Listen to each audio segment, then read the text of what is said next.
Hello, everyone. Welcome to William and the Magic Box. Today on our show, we are going to have Joey. Joey is from Toronto, in Canada. So let's see what Joey has to say. Enjoy the interview. Hello. How are you? Hello, Joey. I'm very well. How are you doing today? I'm good, thank you. So, how's your morning going so far? Pretty good. What did I do? I got my hair cut, nice fresh fade, Oh, sexy, and then went to the gym, came home, played with my puppy for a little bit. I just put him in his crate. He's like barking still a little bit, so we might hear him a little bit, but yeah, sweet. here we are. Amazing. So, tell me where you're from, Joey. I am from Toronto. I'm currently living here. I grew up in the Toronto area and then left for 10 years and ran around the world. And then COVID brought me back. And I was kind of like, you know what? I'm from a really dope city, so I'm just going to stay here. So, tell me about these 10 years that you've been away from Toronto. Yeah, so pretty much right out of high school, I did a TV show, So You Think You Can Dance Canada. And then following that, I got an opportunity to perform with a company that pretty much toured the world. So like in my first year away, I was all over Europe, Australia, New Zealand. Gosh, I went so many places that year. And then continued to travel around North America with a couple more dance companies, and then joined Cirque du Soleil for 6 years, which once again took me all over the world. I was most recently in North America, specifically Los Angeles, in March of 2020, with plans to just keep on traveling. And then we were like, nope, not doing that anymore. So I came home to Toronto to kind of like reset. And then I was like, wait, I love it here. So Oh, here I wow. am. So you're in the Cirque du Soleil as well? Yeah, I was there from 2014 to 2020. So tell me a little bit about your journey over there. Well, I mean, it was something that I wanted to do my entire life. It was something that I had a VHS of when I was 5 years old. And I was like, yep, give me that. Give me all of that. I want all of that. So I feel like everything I did in my life and working towards that, like it was such a big goal for me. And I had it on my mind so much that I got my first job with them when I was 21. And I learned so much in being there, and I got to do so many amazing things. And um, it was just kind of really a dream come true. It was awesome. So tell me how you started your career as a dancer, as an actor, as a performer. Yeah. So, I mean, I started dancing when I was like 2 or 3 years old. I was a little baby. Wow. And it was that classic story of my sister was in class and I was watching and I was like, my turn. I want to go. I want to do that. So I was just kind of gravitated towards it right away and, never stopped, and then figured out that I had a pretty flexible spine, which took me into acrobatics as well. And then kind of diversified what I was able to do.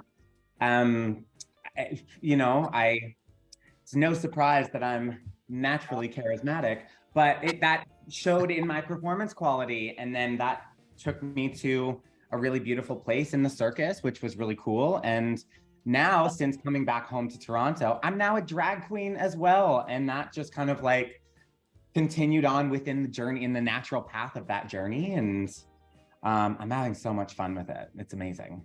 My God, you do a lot, Joey. Oh my goodness. It's amazing to see someone living their true self. I think it's amazing. Also, you already introduced your drag. So tell me a little bit about Vita Loves. Tell me how she was born. Yeah. So, I mean, I didn't watch Drag Race for a while. I mean, because I was on tour when Drag Race, I guess I was in high school when Drag Race started. And then I was just on tour for all, like when it got really popular. So I was kind of just out of the loop with it and I just wasn't following it. It wasn't until probably about 6 years ago when I had a couple friends who were like, oh, we're going to watch the newest season of Drag Race. And I was like, okay, I'll watch it with you. And then I was like, wait, I need to be doing this. These people are amazing performers. They have so much talent and they bring it together in such an interesting, beautiful package that is such a great representation of our community. Yes, yes, I want to do this. So that's when I started kind of toying with it and exploring that. And it wasn't until COVID, where we were all at home and we all had nothing to do. I was gifted all this time to kind of just explore. And, I already had a little bit of a background in makeup from Cirque du Soleil. So I was able to just kind of like evolve some of those skills to kind of see who Vita was going to be, and then in doing that, I got to explore the name. I got to explore who she is. And it's really cool that I explored that she's kind of the realest parts of me, as she should be. RuPaul says it all the time: drag doesn't hide who you are, it reveals it. And I chose the name Vita for a couple reasons. So Vita means life in both Spanish and Italian. So I chose the Italian spelling because I am Italian. So it's Vita. Red on the LGBTQ flag is representative of life. And 9 times out of 10, you'll see me wearing red hair. I love wearing red hair. I think it's just such a pop of color. It fits so well with me. So red is representative of life. The T in Vita is actually a plus sign. I am HIV positive. And around when I started exploring myself in drag is when I found out that I was HIV positive. And HIV is not what it used to be. When it used to be a death sentence, it's now this chronic illness that we're able to continue to live our life.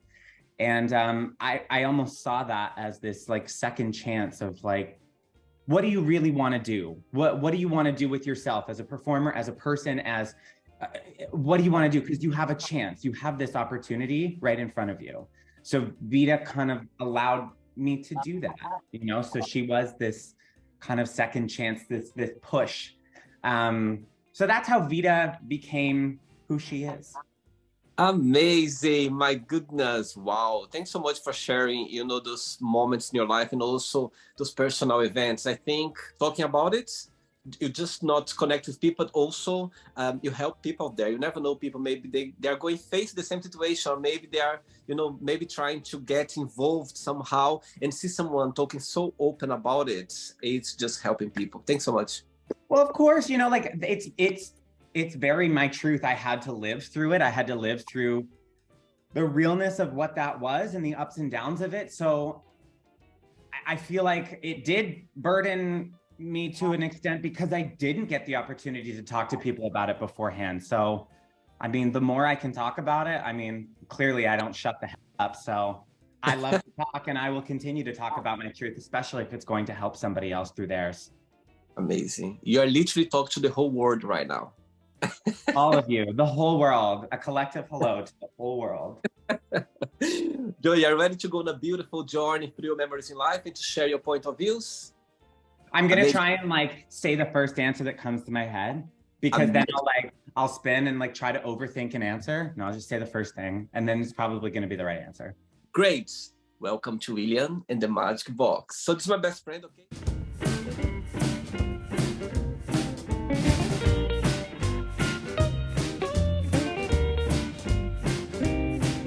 From the phone questions. Magic box. Magic box, yes. Okay. I'm just gonna play a song now, just for us to relax a bit before the first question. Okay. Let's do it. Love it.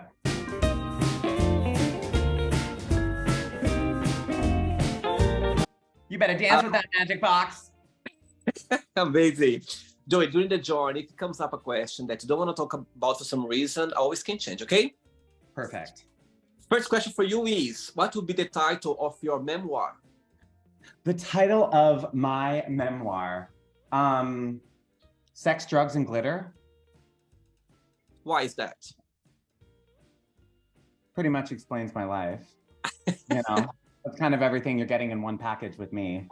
And those 3 things come with a lot of fun stories, so.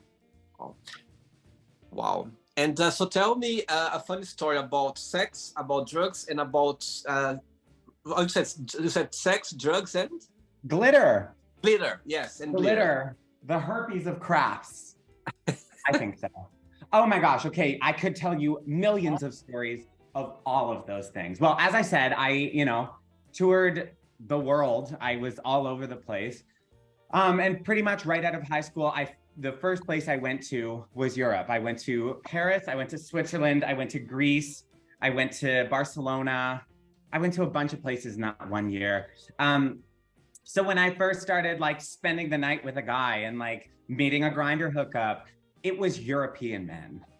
And that was really cool for me because in my experience, the grinder hookups here in North America, and this is just a generalized statement, I guess I just got lucky, but these men in Paris and in Spain and in Greece, they'd really treat you to an evening, We love an in and out.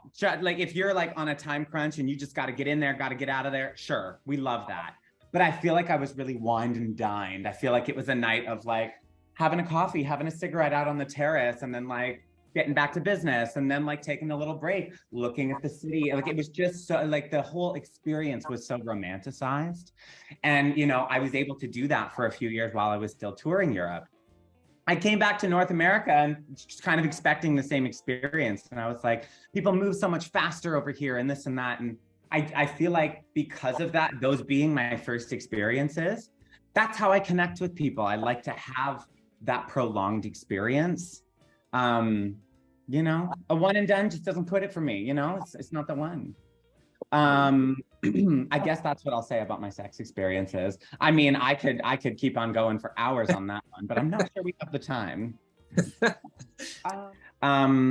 And I mean, glitter, let's talk about that. I mean, you want to find a drag queen, you follow the trail of glitter. There are days when I will have so much glitter in my eyes, on my face, everywhere, that I will be sneezing glitter. Like I'll blow my nose and glitter will come out. Like you'll find, or like if there's so much that was in a wig or on a costume or something, you'll find it like on your balls, like you'll find it in crevices of your skin, like just the glitter will be everywhere. And what a beautiful thing to just find it just a couple days later and be like, still shining, still being gorgeous. Love it. Amazing. Thanks for sharing. Of course. Next one. Get it. My man can move. Brazilian moves, yeah? Yeah, and listen, Brazilian in the blood, y'all can all move. I know. And I feel so brave now to be dancing in front of a professional dancer. Oh my goodness. Listen, all we need to do is smoke and we'll just like let it flow, right? Okay, let me do it.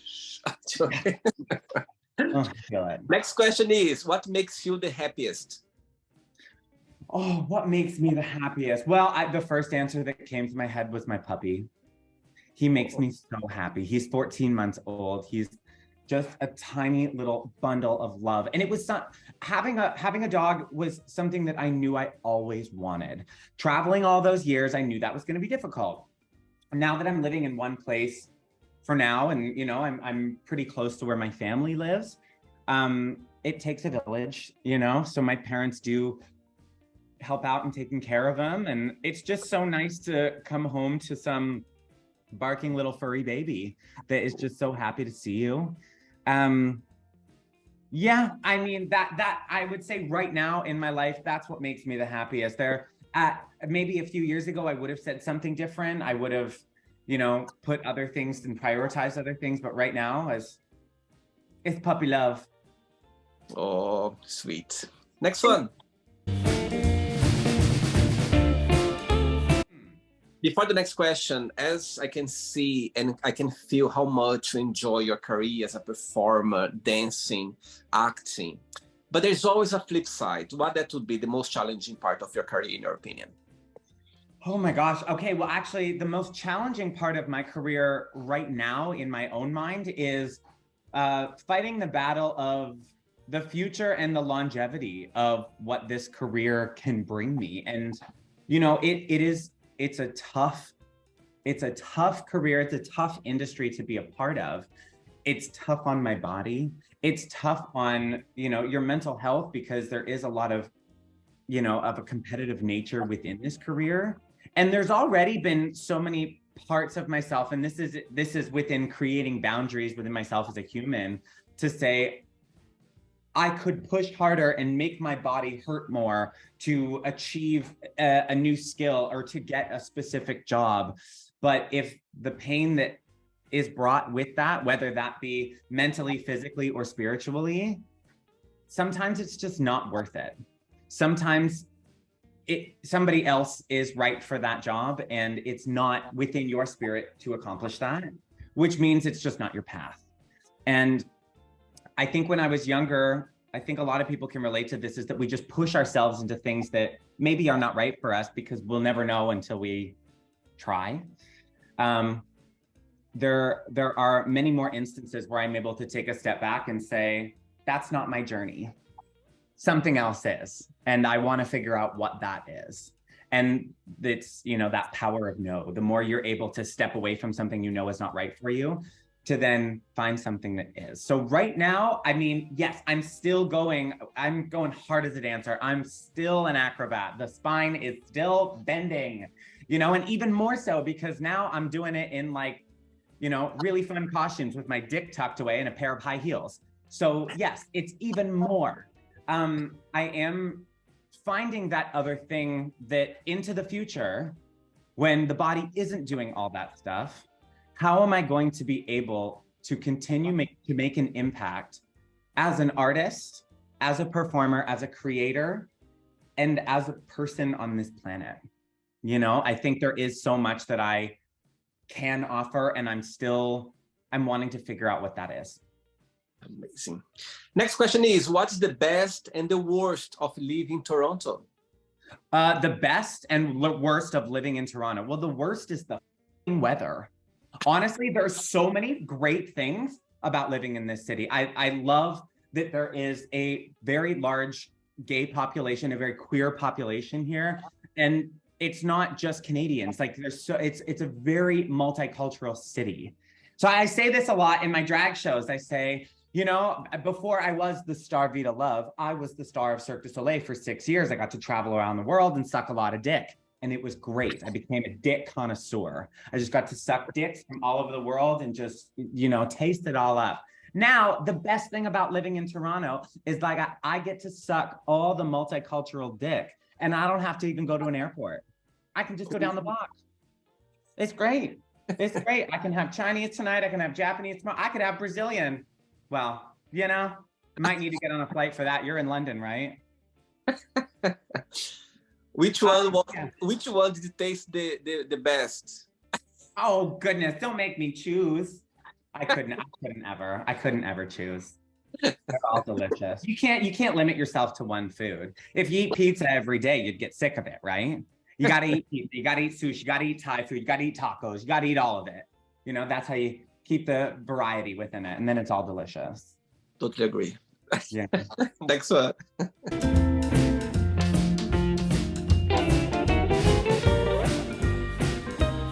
Next question is, if you could be an animal, which one that would be and why? Oh, why did I just went to wolf? I just went to wolf right away. A wolf. They're strong, they're aggressive. They have a lean build. They're nice and strong. I feel like, I'm making this up. I don't know if this is fact or not. I feel like if you were nice enough to a wolf and that you gained their trust, they would then trust you and create that bond. But you cross a wolf, you gonna get your head bitten off. So you be careful, Miss Thing, But yeah, I would say a wolf. I'm gonna go there. Right. Next one.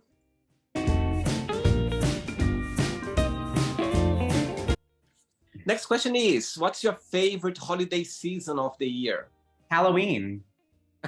Of course. Of course, it's gay Christmas. And you know what? I used to not really care about Halloween because all those years on tour with Cirque du Soleil, people would be like, oh yeah, we're gonna go to this Halloween party and we're gonna put on costumes. And I was like, bitch, I put on costumes every day, all this makeup, all this, no. Halloween is child's play. It wasn't until I like moved back to Toronto that like Halloween was so fun because it really allowed you to just, you know, everybody was putting on costumes and it was, I don't know, I found like this new appreciation for it. And I mean, the gay community is very a la Mean Girls in the sense that like, you'll wear like a harness and bunny ears and that's the costume and people just like accept it. You know, some swim up animal ears and be a slut and it's just like, that's Halloween and we love it, so. Which one is you on the mean Girls movie? Which one is you? Regina. I'm 100% Regina. 100%. I love it. Yeah. I can see how much you are comfortable with on your own skin, how much you are comfortable being yourself. But how was growing up as a gay boy? Did your family support you? How was your journey? Well, before I say that, my family supports and loves me the house down boots now. We have a really, really close relationship. And I think, you know, now getting a dog and them having a grandpuppy has brought us even closer together. So I will say that. My dad had a hard time just relating to something that he was taught was wrong. As a Roman Catholic Italian, it was so hard for him to understand his very feminine son. It was very hard for him to understand that I got butterflies in my stomach for boys the way that he does for girls. It was he could not wrap his head around it. And whenever my mom would try to explain that to him, he would always say that the right girl will come around. You know, like that was always something. And, you know, and when he found out that I was gay when I was 15, he didn't talk to me for like 6 months. We were living under the same roof, you know, we just like, were not able to communicate. But he did come to this realization. I don't know if this was the thought that went through his head, but I think he tried to reach back out to me as an adult because I think he realized that if he doesn't accept me for who I am, he'll lose me, you know? And I think that a lot of parents come around to that. And what a beautiful learning experience that parents learn that their kids are sometimes their greatest teachers in life, in that their kids were given to them to teach them a lesson and to make them better people. I think a lot of parents realize that I have to love my kid unconditionally and for who they are and accept them, or I will lose them and they just won't be a part of my life. They will go find their chosen tribe. And so I'm really, really happy in the position that I am with my parents and how close I am with them. But yeah, as a general comment, it was tough growing up in the time that I did. You know, it wasn't too long ago. I'm only 30 now, but, you know, being in high school in the mid 2000s and stuff, I feel like there was this message in my head from the world that said I was wrong. You know, the way that I lived was not the beaten path. It was not the chosen path. It was a wrong one. I was built wrong, you know, and I think a lot of queer kids feel that about themselves, which is why, you know, seeing strong queer members of our community, it's so important, you know, to see that we're not wrong, that we can live strong and intelligent and we can love ourselves just as much as anybody else. It's also along that vein, I've stopped using the words straight for straight people, you know, because straight implies that queer people are bent, is that we are wrong. You know, I have straight friends, but I don't call them straight. I call them heterosexuals. You know what I mean? They are heterosexual because they don't think that the way I live is wrong, you know? So I've kind of started to outlaw that word. But yeah, I think that going through that kind of adversity and struggle has brought me to where I am. I think some of the greatest people we know in history have gotten to where they are because they've had something to struggle with and they've pushed past it and they've learned something and they've been able to take their message and teach other people. So if my story can do that. You are the only child or you have siblings as well? I have a sister, she's older than me. We're quite different as human beings, but lived harmoniously as siblings. Mm-hmm. Almost take everything you know about me so far and just flip it opposite. My sister Me and my sister are totally different. Totally. Yeah, you know, it's just kind of, I think that just kind of happens that when you're growing up with a sibling, if this one's gravitating to something, this is going to try their own path, and you know. 3 questions left for you. Let's do it. Wow. Yeah. Next question is, what is your favorite guilty pleasure TV show? Favorite guilty pleasure TV show. Okay, actually, you know what I'm rewatching right now is this TV show called Broad City. And the last season, I think, was in 2018. There was 5 seasons. It's Ilana Glazer and Abby Jacobson. And it's about these 2 amazing girls who are just living their 20s in New York City and just figuring out ways to become badass bitches, to make money, and to just really find themselves. And there's a number of guest stars on that show that we just know and love. RuPaul was on the 4th season. Just some amazing guest stars that were on it. It's so funny the way that they just up, and they're just so funny. If anybody hasn't seen Broad City, I would completely recommend. Guilty pleasure TV. Yeah, I mean, it's not even really a guilty pleasure. It's just a pleasure. A guilty pleasure maybe is, I mean, it's the longest running cartoon series ever, The Simpsons. I love the goddamn Simpsons. I loved it growing up and for the time of what it was and this and that. But what I love about The Simpsons is that they're into their 34th season now. And The Simpsons was kind of the depiction of the generalized like American family. You know, the 2.5 kids, the dog, the cat, the mom, the like white dad who was kind of, you know, out of shape and whatever.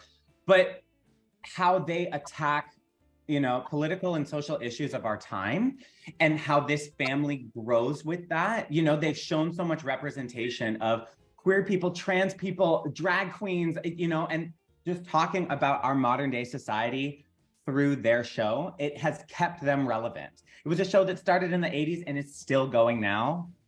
Crazy. Get into the most recent seasons of The Simpsons, you'll know what I'm talking about. Crazy. By the way, do you want to take your dog with you in your lap to be with you so he's more quiet or not? You hear him now? Yeah, would you mind? It's okay. Okay, I'll go get him. Okay. Oh my God, I can see. Oh. His name is Smiley. What's his name again? Smiley. Smiley.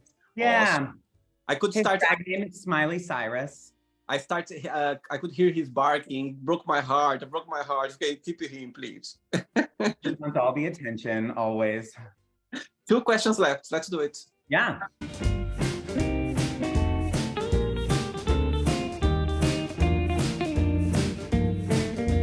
All right. Before the next question, tell me when you think about the Cirque du Soleil, yeah, that you had an amazing time over there. But if you can pick just one moment in your career over there that you go like, you know what, that moment in, you know, in the Cirque du Soleil was the most memorable one, if you can share. Oh God. Oh wow, oh my gosh, like so many moments come to mind. Okay. Actually, the most memorable moment was actually one of the first moments. So I tell this story a lot because it is pretty special to me. When I was 5 years old, my family had a VHS tape of one of Cirque du Soleil's 1989 shows, Nouvelle Expérience.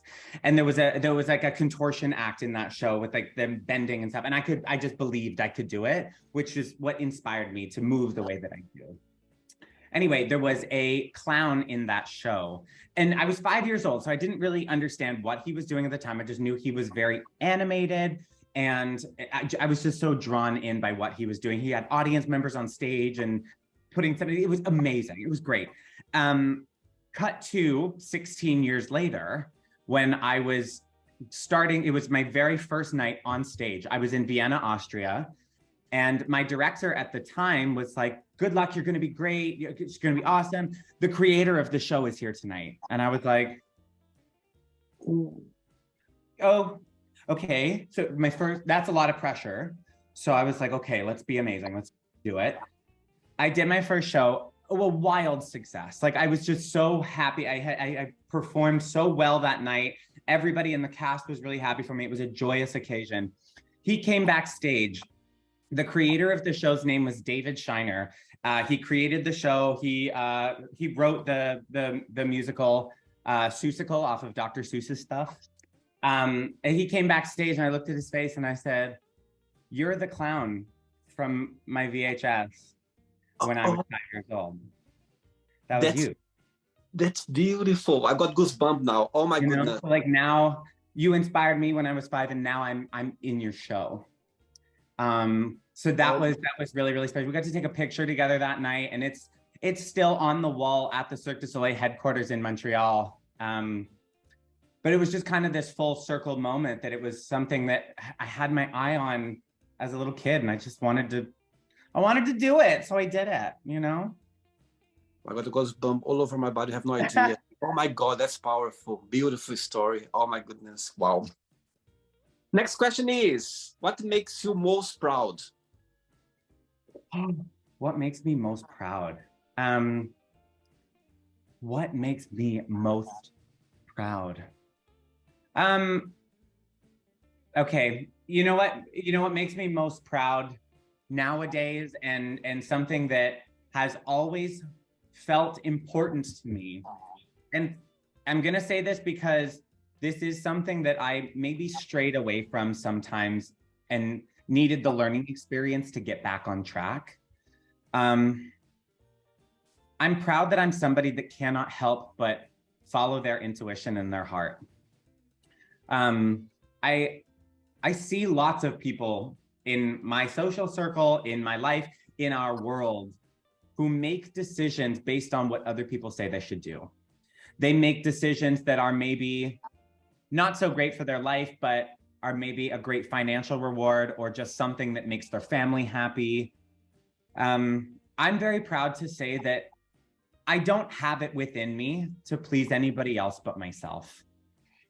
Wow. I'm happy to say that because anytime I made the decision that strayed away from my own wants and needs and what was best for my highest self, it didn't work out so well, you know, and it never does work out the way you want it to when you're not serving yourself. And when we learn that and when we figure those things out, you just live a better life. That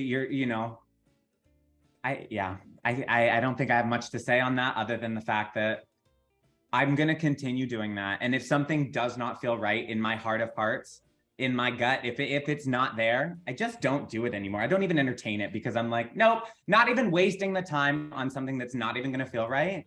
If something feels good to me, I act upon it. And I think in doing so, you never have any regrets. Even if you look back and say, oh, I wish I had done this at this time. But you look back and you say, at that time, there's a reason I made this decision because I acted upon my heart and my gut, and it's what I wanted and it's what I wanted to experience. That's how you get the most out of life, you know? Again, you're living your true self. You're just honest to yourself and the way you are. That's what matters. Yeah, for sure. Last question. Let's do it. Yeah.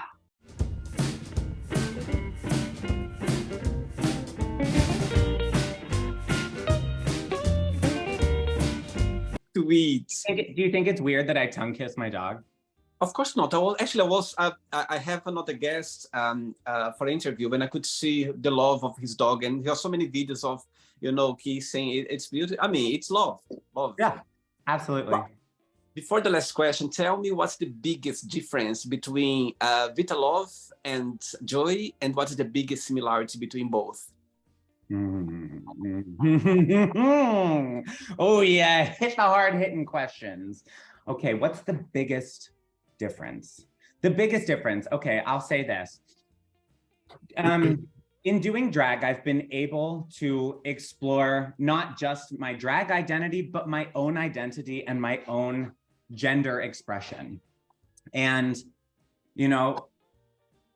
us coming into learning more about the gender spectrum and learning more about what titles we can give ourselves and how we can identify, it's really allowed me to understand that I am really gender non-conforming. I'm gender fluid. I rather than saying I'm neither male nor female, I those male parts of myself that just didn't really make me feel good, and those feminine parts that the world told me were wrong. Vita has really helped me to explore those feminine sides and embrace those feminine sides, while giving nurture and love to that. It's made me embrace all these other masculine qualities that I just love. For instance, I never liked having facial hair before. It just didn't suit with my fantasy. I just didn't like it. Now, when I'm not doing drag for longer periods of time, I will grow out my facial hair. One, the boys love it and they say it looks really good on me. Two, I just love that it transformed my face. I love that it lets me be somebody different. I remember I hadn't taken a dance class in front of a mirror in a few months, and I grew out my facial hair, and I like got in front of the mirror and I was like, ooh, who's that guy? And it just gave me this new strength and confidence, because I was like, yes, love this. I'm so here for this. So it just kind of allowed me to see those things, you know?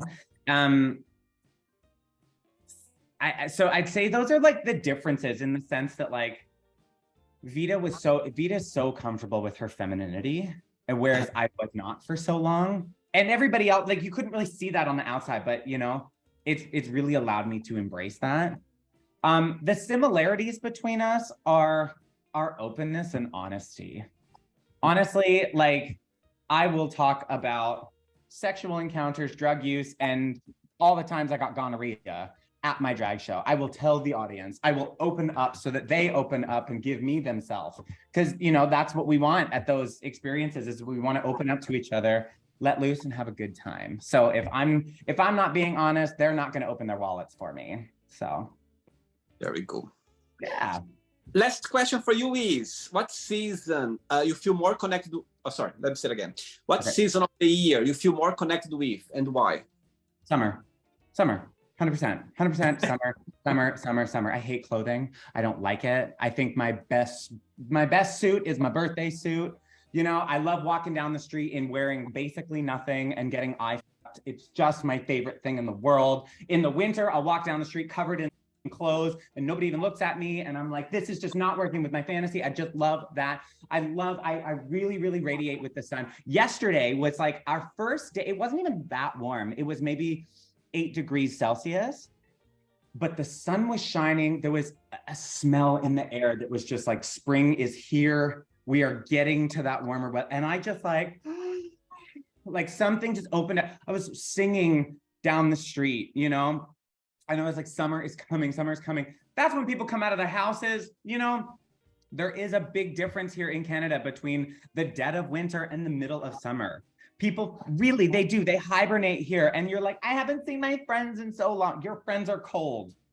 Your friends are at home under a heating blanket. The only people that are getting cuddles and all the things are the people who are in relationships, you know? But everybody goes out all the time in the summer. Everybody's got a big social circle. It's just, and especially for me, somebody who is an extrovert, I rely on my social life. I love my social life. I love being able to connect with people. And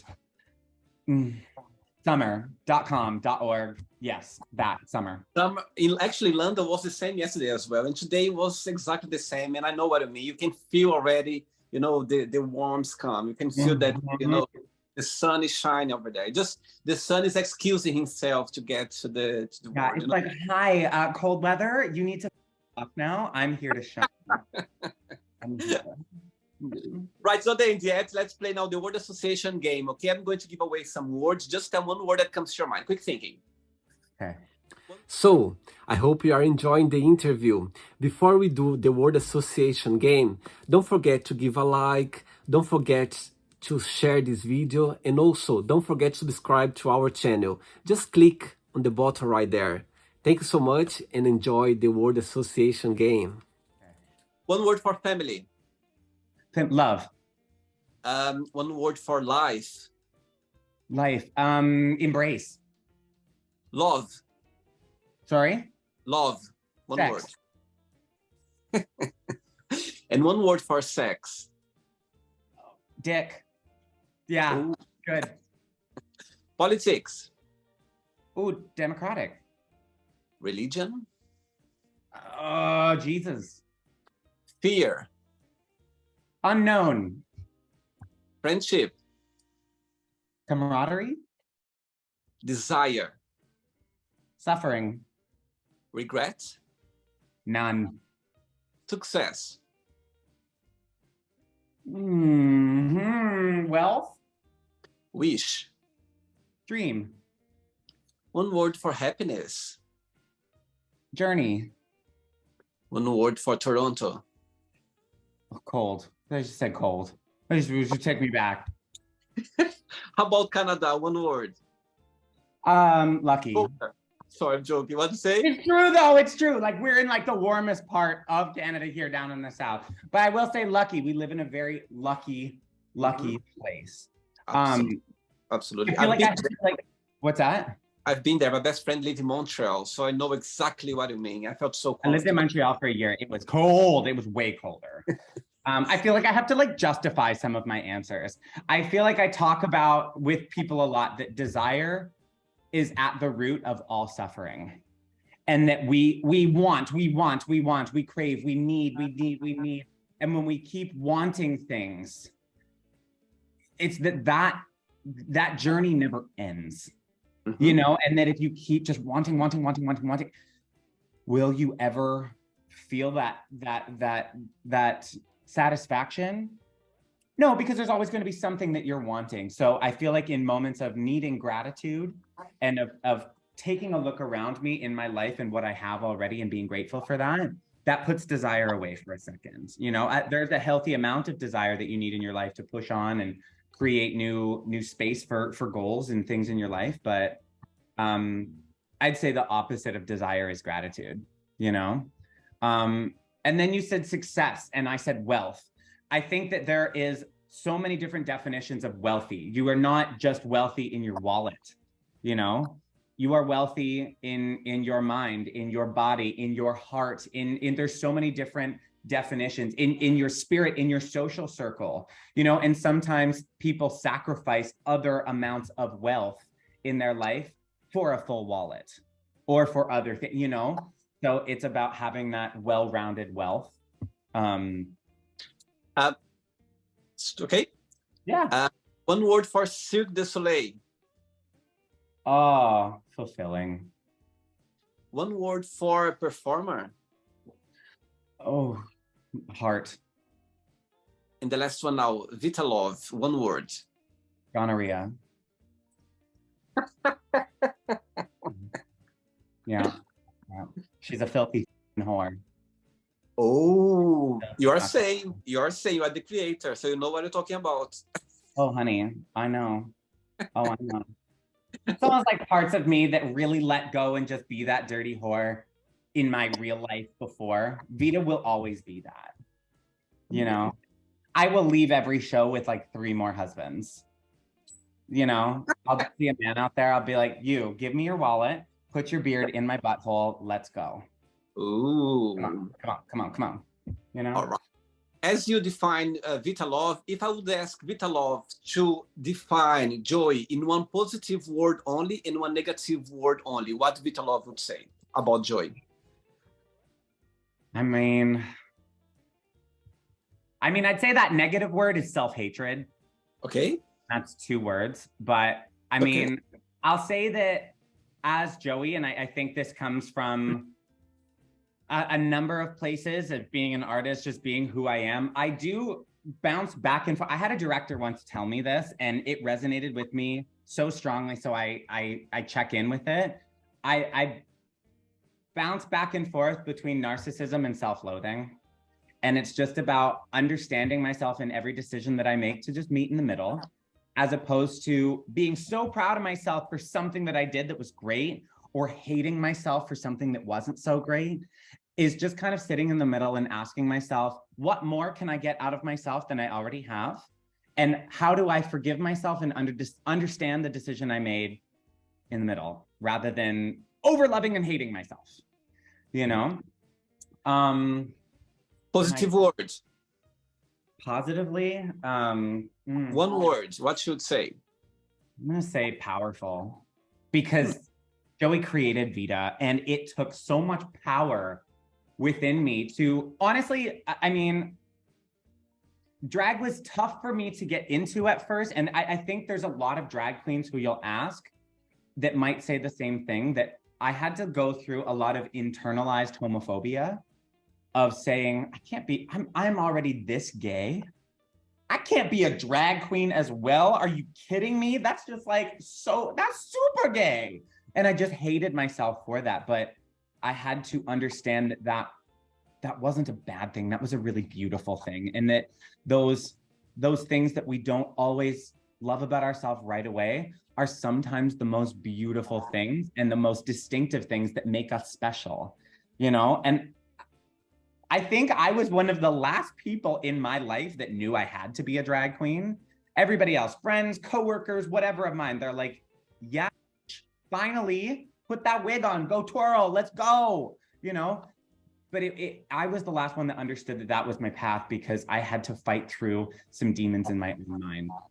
So to create Vita and to go through that journey of loving myself that much more, that's powerful.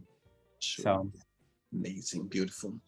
Let's play now, Joey and the Magic Box, and you can ask me a question. All right, so you can ask me a question now. Are you gonna move to Toronto and be my best friend? I can check the next flight right now. Great, let's do it. I've got some miles I can put you on. I have a really comfy couch. Honey, you're not sleeping on my couch, you're getting in my bed. You get to cuddle with Smiley too. Oh, sweet, sweet. Yeah. If I'll come to Toronto, let's say for this weekend, where you would take me? Steamworks, the bathhouse. I'm kidding. Okay, well, maybe. It's a good time. I already got a hard on. There we go. Oh gosh, where would I take it? Well, I live, if you look right out my balcony, like all the gay bars lined up. They're just all right there. So I'd probably take you to each and every one of those. It's a cute little community. People say like our village isn't what it used to be, but that's because there's good and bad reasons for that. Toronto as itself is a pretty queer accepting city. So we have queer spots all over the city. So people say, is the village still necessary? Well, yeah, there's so much history within it. And this is where queer people used to congregate and be safe around one another. And I love being a part of that community. I love being a part of that history and just knowing that this was the safe space for people. Yeah. Oops. Honey, there's so much about the city. I'll take you everywhere. Amazing. Can't wait. Yeah. Did you enjoy the interview, Joey? I did. I had a good time. Thanks so much for being so sweet. Oh, thanks so much for being so barking, so he's good now.